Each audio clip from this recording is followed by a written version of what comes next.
we're going to discuss some dialogues. And this forum is very open, but we ask that everybody respect everybody's opinions.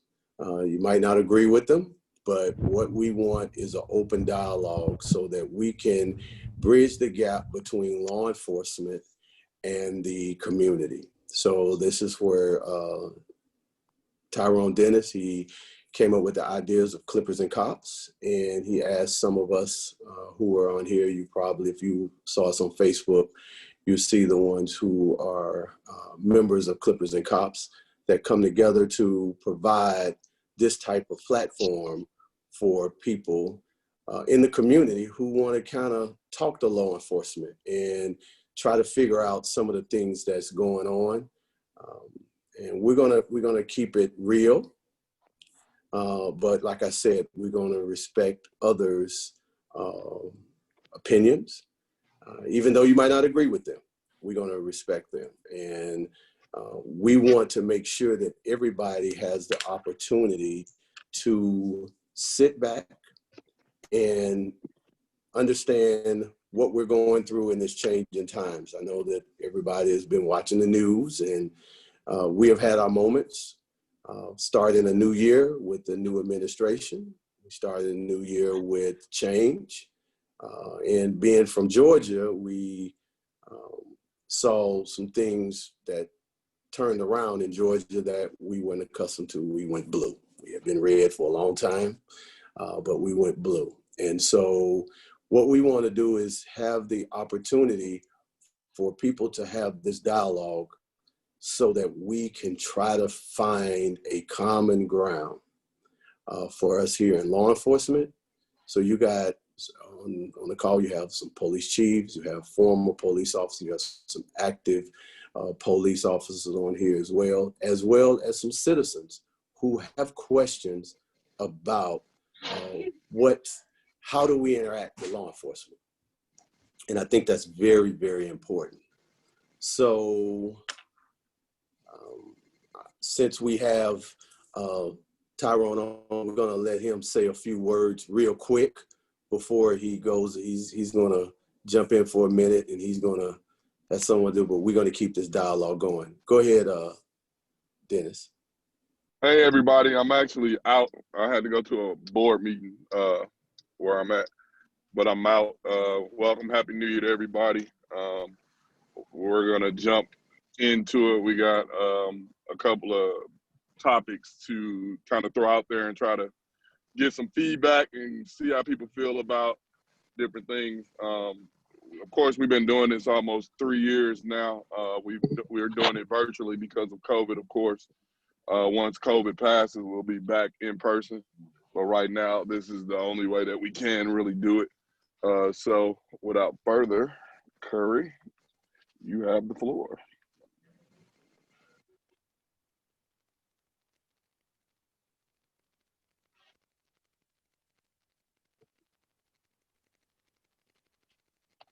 Go ahead, Curry.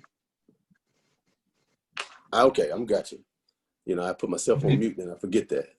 What we want to do is we want to start this open dialogue to a point of Booker.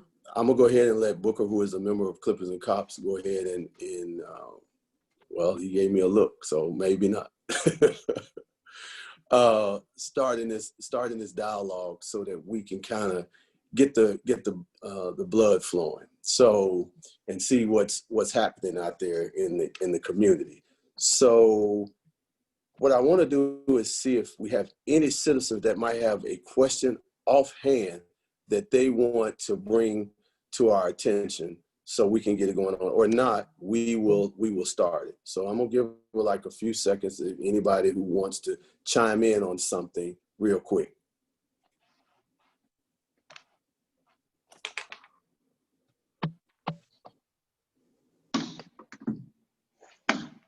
Danny. Yo. Yes. Go ahead, Danny. Are you want to say something, or you? Oh no, I thought you said hello. Okay. All right.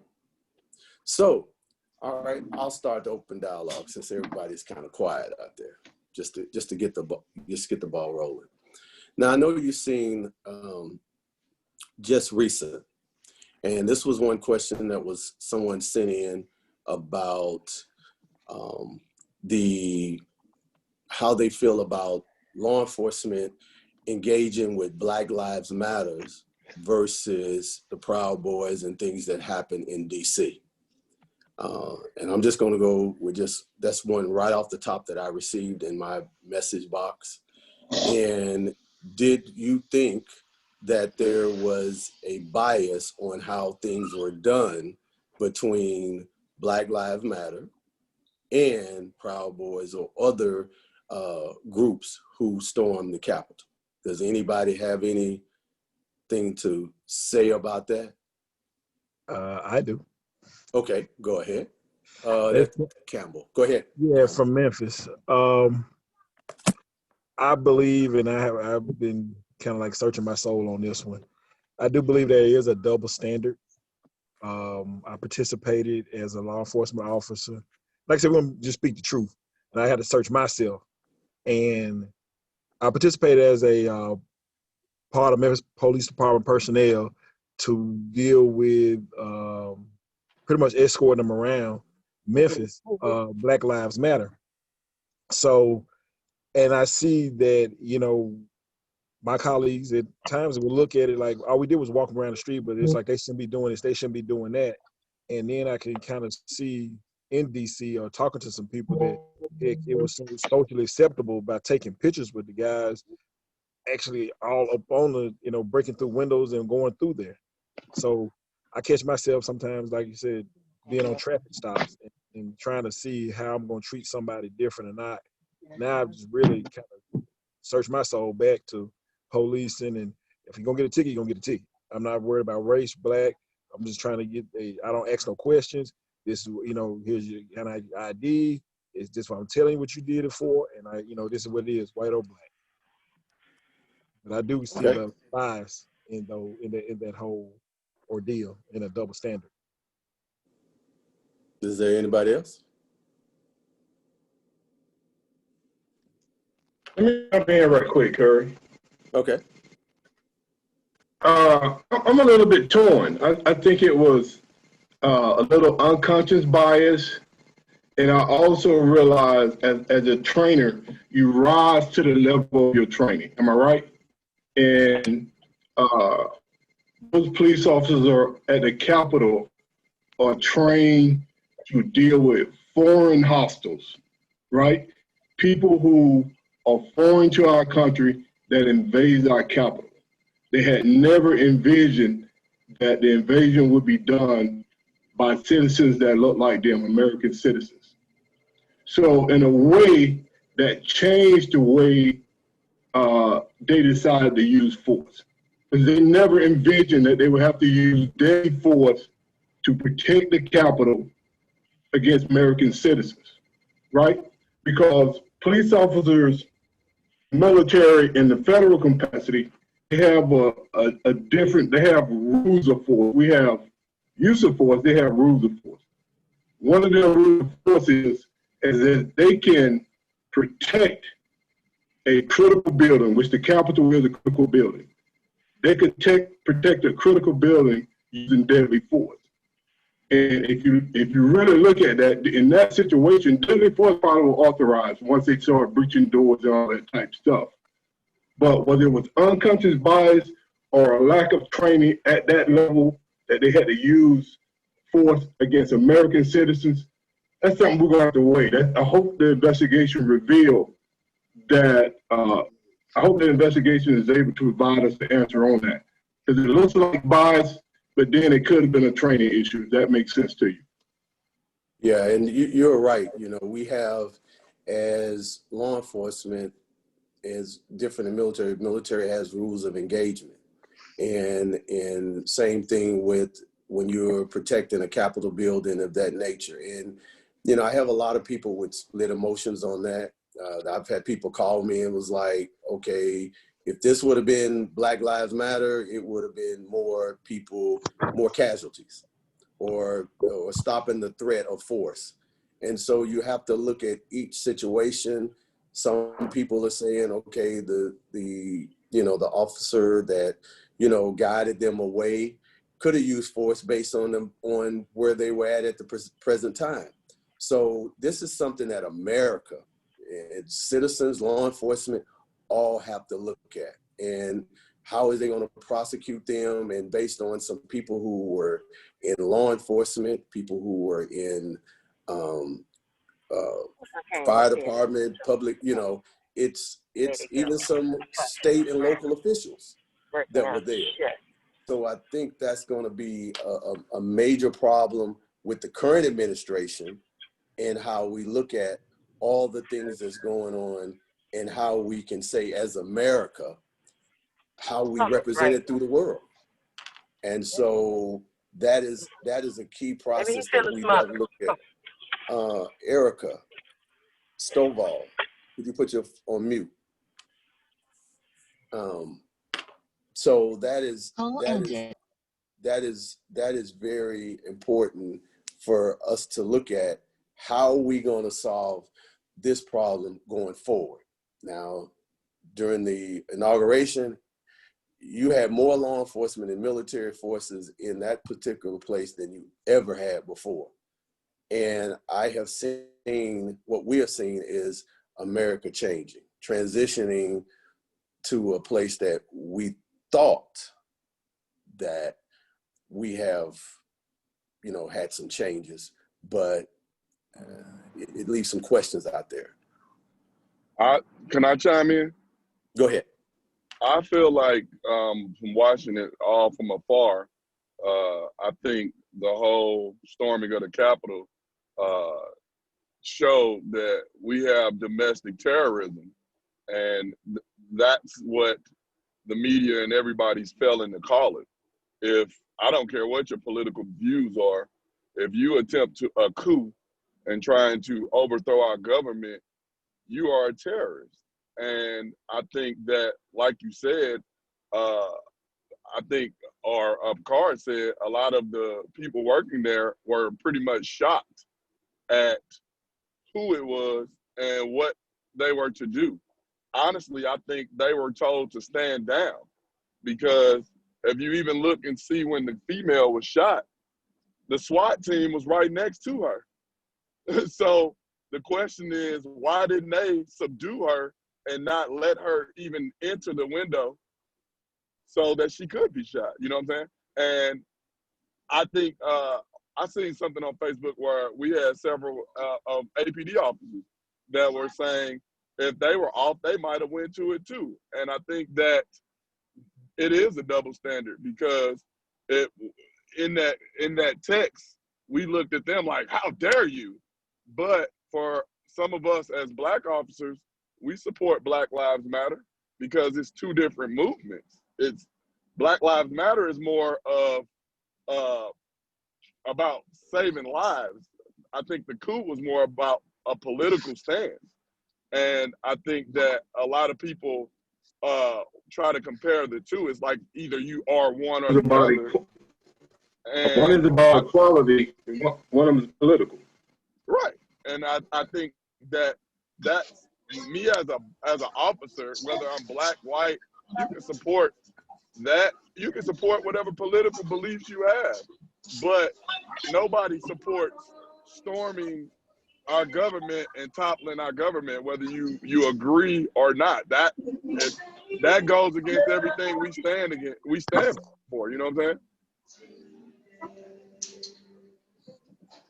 Thank you. If I can chime in.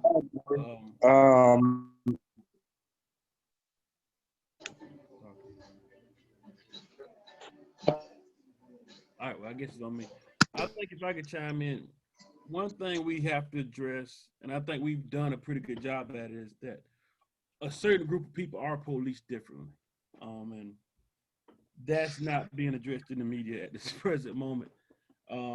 We are addressing it through social media platforms, but it's not being addressed. And we are policed a little differently. In law enforcement, we're here to enforce the laws regardless of race or color or religion. that's what should have happened at the Capitol.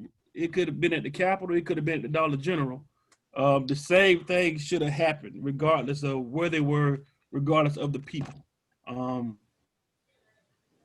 that's something we have to address as a country and as a nation also. And so you hit something on the head there.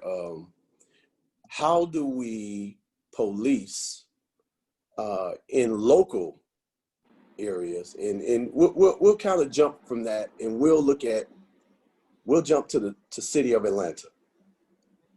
Okay, there's been a rash of crimes that's taken up in the Lenox area, Buckhead area. And now you see movement of saying, okay, we're going to hire private security. We're going to put metal detectors or sensors that will sense you coming into the building with a weapon. And we're going to have security guards, armed security guards, who are there to confront people coming in and expected having weapons. So, you know, that is not the same, like you said. If I'm at Dollar General, do I have that same metal detector at Dollar General than I have at a big establishment, or depending on what type of mall, like here, Greenbrier Mall versus Lenox Mall or Cumberland Mall.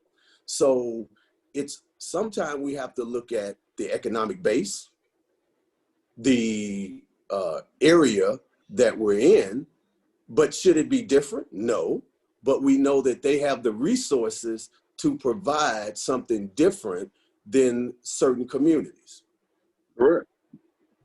And that's the hang that we're always going to have to deal with if we start picking and choosing what neighborhoods we're going to enforce the law and what group we're going to enforce the law with. That's going to be the problem we're always going to have. We can't the thing that, right, you can't police with bias.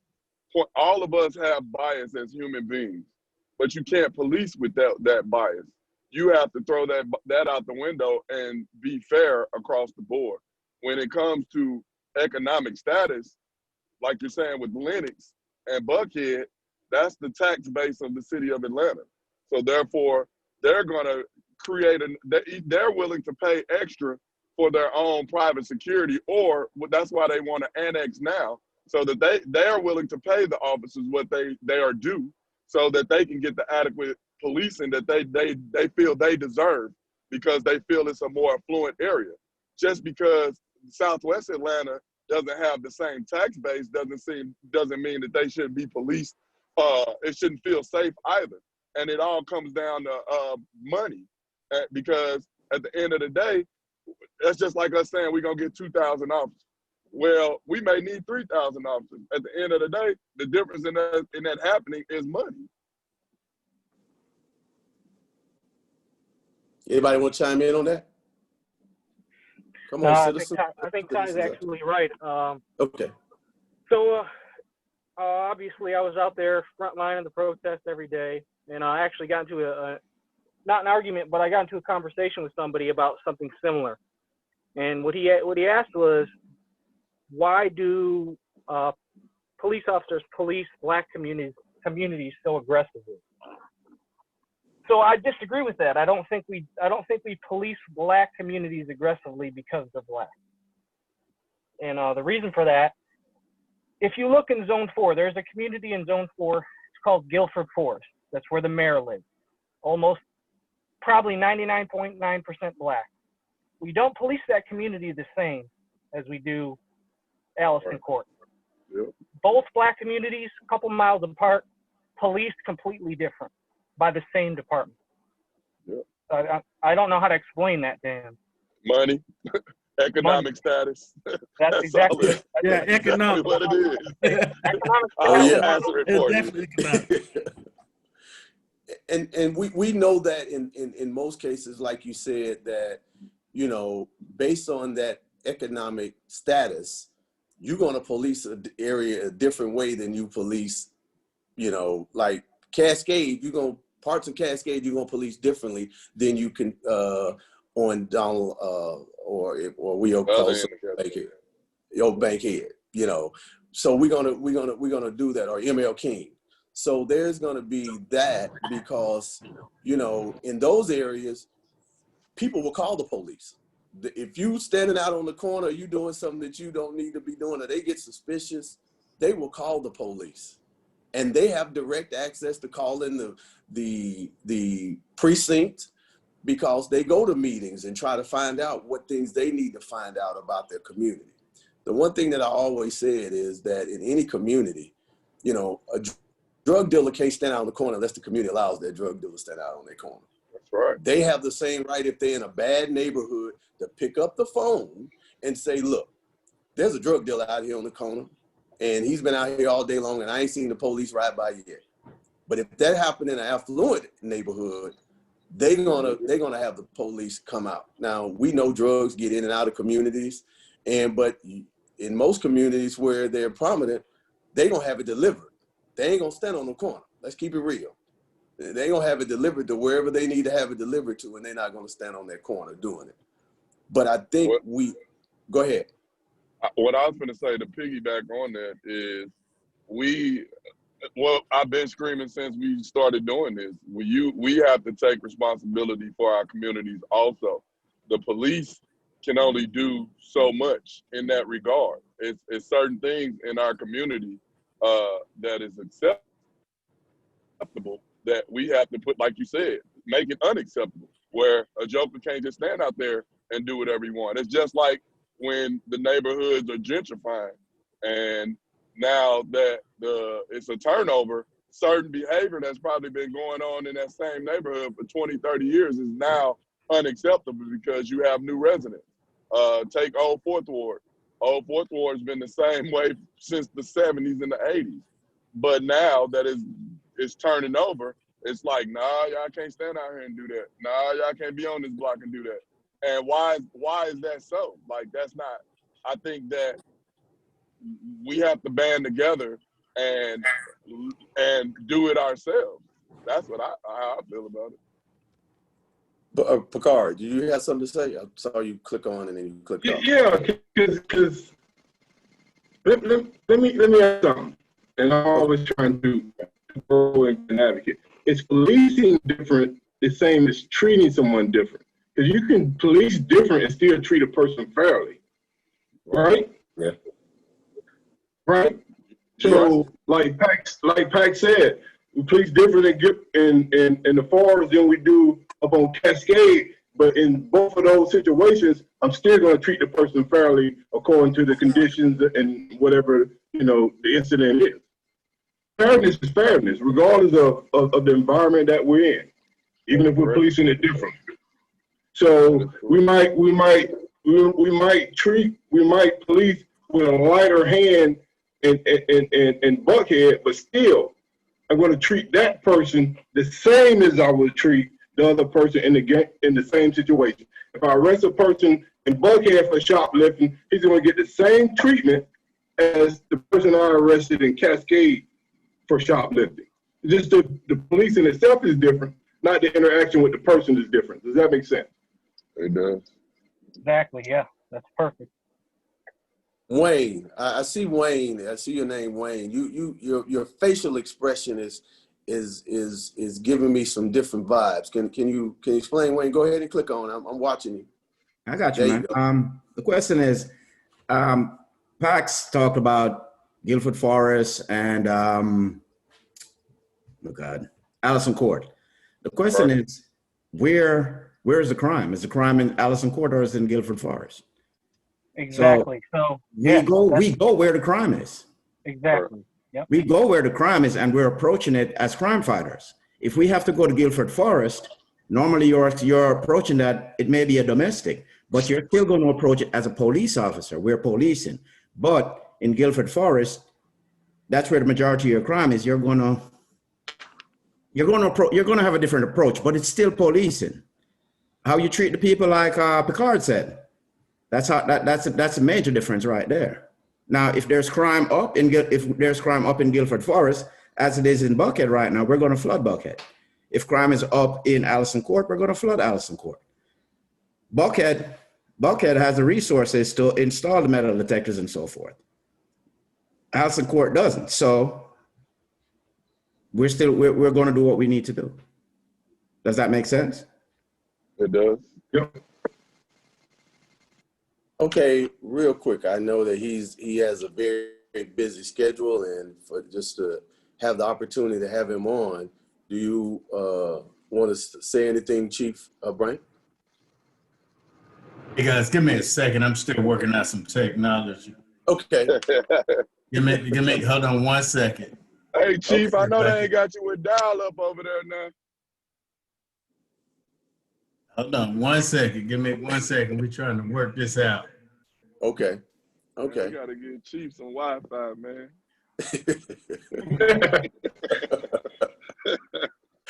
I think I'm back with you guys. Okay. All right. I'm sorry. What was the question? I apologize. Y'all being biased, man. I'm He was working saying- on 2 different computers. Say it again. What? He was saying just if you wanted to say a few words while we got you. Hey, no, listen. I try to jump on this, as you all can see. I'm working on 2. Well, you can't see that one, but I have 2 meetings going on at the same time. I just wanted to jump on. Clearly, I am very supportive of what you guys are doing as it relates to this Clippers and Cops. And even if you don't get outside people communicating with you, the internal dialogue is just, I think, is impressive, and it allows for growth internally. But for those who are joining, for us to really just have a bridge and have a true understanding of each other, I think this is some phenomenal work, and support it dearly. And I just wanted to pop in and see what little 2 cents I can learn and what 1 cent I can give. I got something for you, Chief. I'm all ears. I talked to Coit this morning. I talked to Picard. Booker was on all our back about watching American Skin, and I wanted to know if you watched it, if you've seen it. I have not. I got to Okay. admit, When I you don't get get a lot of television.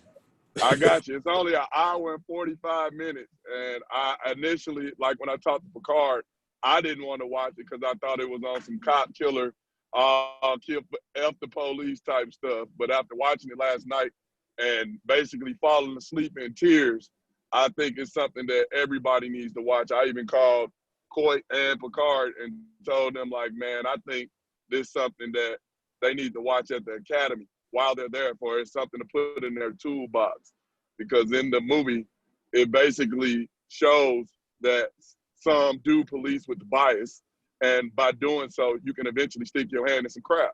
And I ain't gonna spoil it for you, but it's one of those things where they took all the dialogue for all the police involved shootings and spent it back. I think it was one scene where the officer was like, man, these ain't no peers. These ain't the jury of my peers. And the guy was like, yeah, now you know how we feel. You know what I'm saying? So I think it's something that can be used as a learning tool.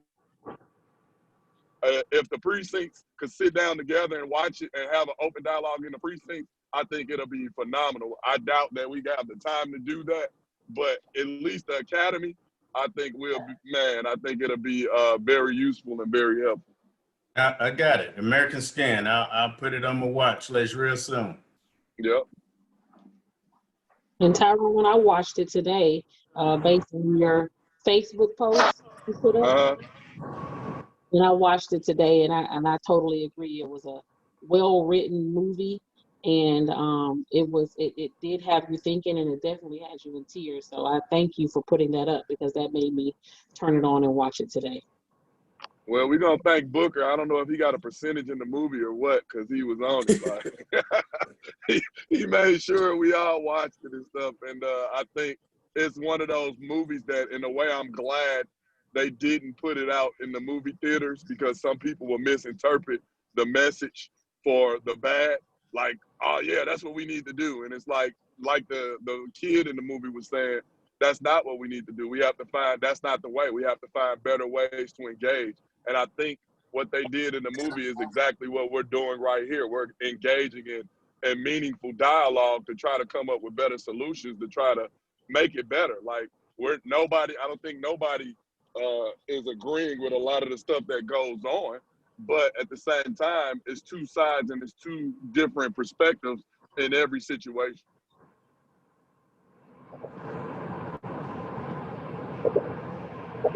Okay. Yeah, I think that's one of my biggest things about piggybacking off of what Dennis said. When we talk about dialoguing with, whether we're dialoguing with the public or we're dialoguing with our coworkers, I think it's important for people to speak up when we hear a certain narrative being hijacked. And whether it's being hijacked for political purposes or being hijacked for, an implicit bias, I think it's important that we speak up when we know the truth to be what it is and not let people poison other people's minds with their biases about whatever topic it is, whether it's politics, policing, or what have you. We have to speak up. And I think we have this platform, but we also need to exercise that voice when we see it on social media. We also need to exercise that voice when when we're at work and we're dialoguing with coworkers. We talked about the Black Lives Matter thing. It's up to us to make people that don't understand it, or the people that just choose to be willfully ignorant, understand what it's really about. You can't just let politics and politicians hijack a narrative or create a narrative to fit their political beliefs. You know something to be true, and you have to speak on it when you see people trying to turn it into something it's not. And that's the same thing that goes with policing. If you hear someone talk about the police and they speak in foolishness, you speak up. When you got officers that are leaving departments because they just believe what they want to believe and everybody's just letting it happen. Like, I feel like you got to speak up and not let these people just think that what they believe is the truth if it's not the truth. So we all got to use our voice, as one to try to get this whole thing accomplished. And we can't do it being silent. And I think one of the things that, Atlanta Police Department did well over the period of time was when all officers, and I don't know if how they're going to do it now based on COVID, but when the new recruits came to the city of Atlanta, they all had to go to the Civil Rights Museum because you have people that's coming from all over, and their interaction with people of color might be just what they saw on TV, not what they had to deal with. Same thing with us. Some recruits come from places where they don't see too many white people or people of not color. So I think, just coming into the city of Atlanta and being a law enforcement officer in the city of Atlanta, you have a very diversified department because of its makeup, because of what it does. But all departments are not like that. And as we as officers travel to other locations, we know when we go to certain parts of South Georgia that we like, okay, I know I'm gonna have to drive the speed limit, even though I am a Black police officer. Or, I've been to Memphis, Tennessee, and I am from, a place outside of Tennessee, Jackson. And I know that different areas, you have to say, I'm not familiar with the people around these parts, so I'm gonna have to drive differently. And I'm gonna have to be prepared for if I get stopped while driving as a minority. So that is very key to us, where some people don't have to deal with that. They're not given that, as we say, that talk. And now the talk went to young Black males, now it's going to Black females as well, because the situation, it's changing and the dialogue is changing. And so by us coming on here, we want you to discuss some of the issues that you might be facing in your community or as a law enforcement officer. Anthony, you got something to say? I see you clicked on something. Danny got his hand up. Oh, Danny? Okay, Danny. Yeah, how you doing? Is the chief still on? Yes, he's still here. I'm You here. there, Chief? I am. Hey, Chief, I got a question for you, man. I know a lot of the guys on here, and I think Antonio Brown, who I'm no fan of, but he brought up something in City Council, which Marietta Police does. And I know this kind of goes away from what they were just talking about, but how come and how far away where you can get civilians to start coming in, almost like ambassadors, to get calls, because I know it's scarce out there still, to, you know, have citizens go and, you know, respond to car break-ins or, you know, little simple stuff like that the citizens can do. How far away do you think the Atlanta Police Department is from doing something like that? That's something like, I would love to do something like that. I'm not about to go on Hollywood Road or Ashby or Allison Court. So, you know, I would love to do something like that. Hey, Danny, listen, there are so many variables that come with that.